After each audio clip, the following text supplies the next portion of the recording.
Trust me, that is all I need. Yeah, I'm still at your heart tonight. Take my hand and stand by my side. Cơ sở sửa chữa ô tô Vĩnh Trình xin kính chào quý khách. Tự hào là đơn vị với kinh nghiệm nhiều năm trong lĩnh vực sửa chữa xe ô tô tại thành phố Huế. Cơ sở Vĩnh Trình đã tạo được lòng tin và được khách hàng đánh giá cao về dịch vụ. Chúng tôi chuyên cung cấp các dịch vụ sửa chữa trùng tu, đại tu, tân trang, gò hàn, sơn tút tất cả các dòng xe ô tô trên thị trường. Sở hữu đội ngũ kỹ thuật lành nghề giàu kinh nghiệm cùng với trang thiết bị chẩn đoán, sửa chữa hiện đại, phòng sơn chuyên nghiệp có thể làm cho chiếc xe của bạn trông như xe mới, vận hành hiệu quả trong khi vẫn giữ được những tiêu chuẩn an toàn của nhà sản xuất.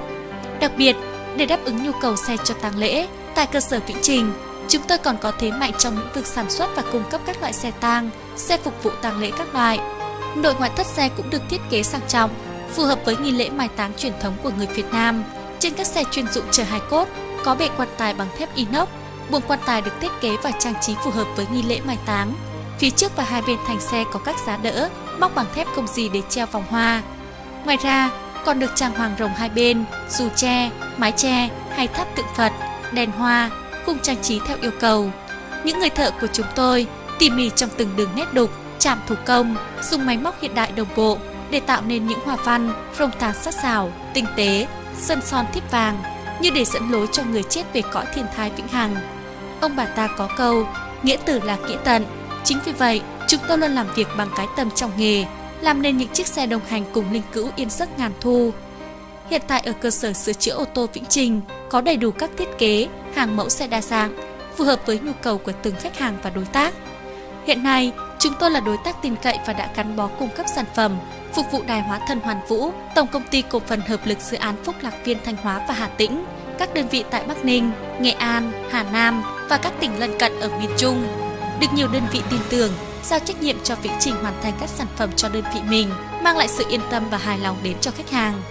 Quý khách có nhu cầu chỉ cần gửi xe đến cơ sở, chúng tôi sẽ thiết kế và làm theo mọi yêu cầu của quý đơn vị, làm theo mẫu sẵn có hoặc ý tưởng riêng của khách hàng. Những sản phẩm chúng tôi tạo ra đã nhận được phản hồi tích cực. Cơ sở sửa chữa ô tô Vĩnh Trình không ngừng nỗ lực và cố gắng hơn nữa, tiếp thu ý kiến đóng góp của khách hàng để ngày càng hoàn thiện hơn, phục vụ khách hàng ngày một tốt hơn. Mọi chi tiết vui lòng liên hệ cơ sở sửa chữa ô tô Vĩnh Trình, địa chỉ 816 Nguyễn Tất Thành, thành phố Huế, hotline 0986 854 504 hoặc 0858 009 132.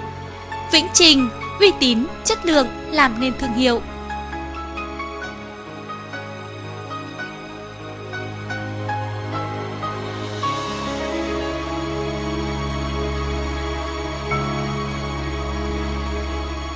Các hãng xe đã đều đóng ra và đã được ông chủ tịch hội đồng quản trị là ông Nguyễn Văn Đệ cho đi tìm tham khảo để đóng một khối xe tang. Đến với nhà xe Vĩnh Trình, tôi thấy một điều kiện vô cùng là quý giá. Ở đây rất đầy đủ những cái thiết kế về hàng mẫu xe và phương tiện đầy đủ để làm. Trong trường hợp xe này là một cái mẫu xe mới nhất mà được khách hàng rất là ưa chuộng.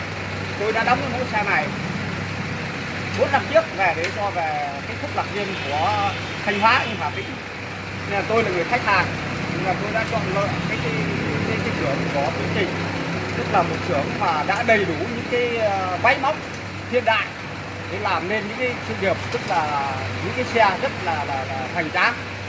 Nên là hôm nay là tôi đứng trước cái mẫu vật đã làm ra và đã cái sản phẩm đã đầy đủ để nói cho đồng bào và toàn những người mà đang chuẩn bị đóng xe để biết tìm đến và tìm hiểu. Ở đây anh em rất là hòa thuận, người làm rất là chu đáo, đến nơi đến chốn, nên là phục vụ yêu cầu của khách hàng đầy đủ.